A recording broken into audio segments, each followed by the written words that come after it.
श्रीमन्नागनाधिपतये नमः। श्रीमद्भगवद्गीता के 7वें अध्याय का महात्म्य। भगवान शिव बोले, पार्वती जी, अब मैं 7वें अध्याय का महात्म्य सुनाता हूँ, जिसे सुनकर कानों में अमृत राशि भर जाती है। पाटलिपुत्र नामक एक बहुत बड़ा नगर है, जिसका द्वार बहुत ही ऊंचा है। उस नगर में शंकु करण नामक का एक ब्राह्मण रहता था। उस ब्राह्मण ने वेश्यावृत्ति का सहारा लेकर बहुत धन कमाया, परंतु कभी भी पितरों का तर्पण नहीं किया और देवताओं का भी पूजन नहीं किया। वह धन इकट्ठा करने में ही लगा रहता था और राजाओं को ही भोजन कराया करता था। एक समय की बात है, उस ब्राह्मण ने अपना चौथा विवाह करने के लिए पुत्रों और भाई बंधुओं के साथ यात्रा की।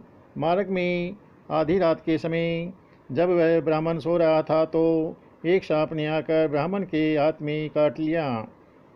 उस सांप के काटते ही ब्राह्मण की ऐसी अवस्था हो गई कि मंत्र, मणि, औषधि सब उस ब्राह्मण के शरीर की रक्षा नहीं कर पाए और सबके देखते ही देखते कुछ ही देर में उस ब्राह्मण के प्राण पखेरु उड़ गई। फिर बहुत समय के बाद वह ब्राह्मण प्रेत सांप योनि में जन्म लिया। उसका चित्त धन की वासना में बंधा होने के कारण उसने पूर्व वृत्तांत को याद करके सोचा, मैंने जो घर में के बाहर करोड़ों की संख्या में अपना धन काट रखा है, उस धन को मैं इन पुत्रों को नहीं दूंगा और उस धन की मैं स्वयं ही रक्षा करूंगा। एक दिन सांप की योनि से पीड़ित होकर पिता ने सपन में अपने पुत्रों के सामने आकर अपने मन के भाव बताए। उसके बाद उस ब्राह्मण के निरंकुश पुत्रों ने सुबह उठकर बड़े विस्मय के साथ एक दूसरे से सपने की बात कही। उनमें से बिचला पुत्र बहुत कस्सी कुदाल हाथ में लेकर घर से निकला और जहां उसके पिता ने सर्प योनि धारण करके रहते थे उस स्थान पर गया। यद्यपि उस धन के स्थान की ठीक ठीक पता नहीं था, तो भी उसने सपने में बताए चिन्ह से उसका ठीक निरीक्षण किया और लोभ बुद्धि से वहां पहुंचकर सांप की बिल को खोदना शुरू किया। तब उसी समय बिल से बड़ा भयानक सांप प्रकट हुआ और बोला, अरे मूढ़, तू कौन है? किस लिए आया है? क्यों बिल खोद रहा है?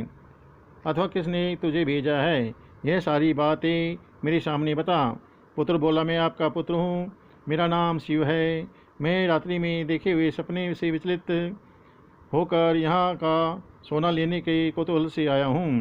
पुत्र की यह वाणी सुनकर वह सांप हंसता हुआ उस स्वर से इस प्रकार बोला, यदि तो मेरा पुत्र है तो मुझे शीघ्र ही इस बंधन से मुक्त करवा।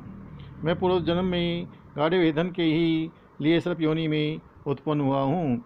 पुत्र ने पिताजी से, आपकी मुक्ति कैसी होगी, इसका उपाय मुझे बताइए, क्योंकि मैं इस रात में सब लोगों को छोड़कर आपके पास आया हूँ। सर्प योनि में पिता ने कहा, बेटा, गीता के अमृतमयी 7वें अध्याय को छोड़कर मुझे मुक्त करने में तीर्थ, दान, तप और यज्ञ भी सर्वथा समर्थ नहीं है। केवल गीता का 7वां अध्याय ही प्राणियों को जरा, मृत्यु आदि दुखों को दूर करने वाला है। पुत्र, मेरे श्राद्ध के दिन 7वें अध्याय का पाठ करने वाले ब्राह्मण को श्रद्धापूर्वक भोजन कराओ, इससे निसंदेह मेरी मुक्ति हो जाएगी। वत्स, अपनी शक्ति के अनुसार पूर्ण श्रद्धा के साथ वेद विद्या में निपुण अन्य ब्राह्मणों को भी भोजन कराना। सर्प योनि में पड़े हुए पिता के वचन सुनकर सभी पुत्रों ने उसकी आज्ञा के अनुसार तथा उससे भी अधिक किया। तब शंकुकर्ण ने अपने सब शरीर को त्याग कर दिव्य देह धारण किया और सारा धन पुत्रों के अधीन कर दिया। पिता ने करोड़ की संख्या में जो धन कमाया था, पिता ने पुत्रों को दे दिया। उससे वे सदाचारी पुत्र बहुत प्रसन्न हुए। उनकी बुद्धि धर्म में लगी हुई थी, इसलिए पुत्रों ने बावली, कुएं, पोखरे, यज्ञ और देव मंदिर के लिए उस धन का उपयोग किया और अन्य शाला भी बनवाई। तत्पश्चात 7वें अध्याय का सदा जप करते हुए उन्होंने मोक्ष प्राप्त किया। पार्वती जी, यह तुम्हें 7वें अध्याय का महात्म्य में बताया गया है, जिसके श्रवण मात्र से मानव सब पातकों से मुक्त हो जाता है। बोले कृष्ण कन्हैया लाल की जय।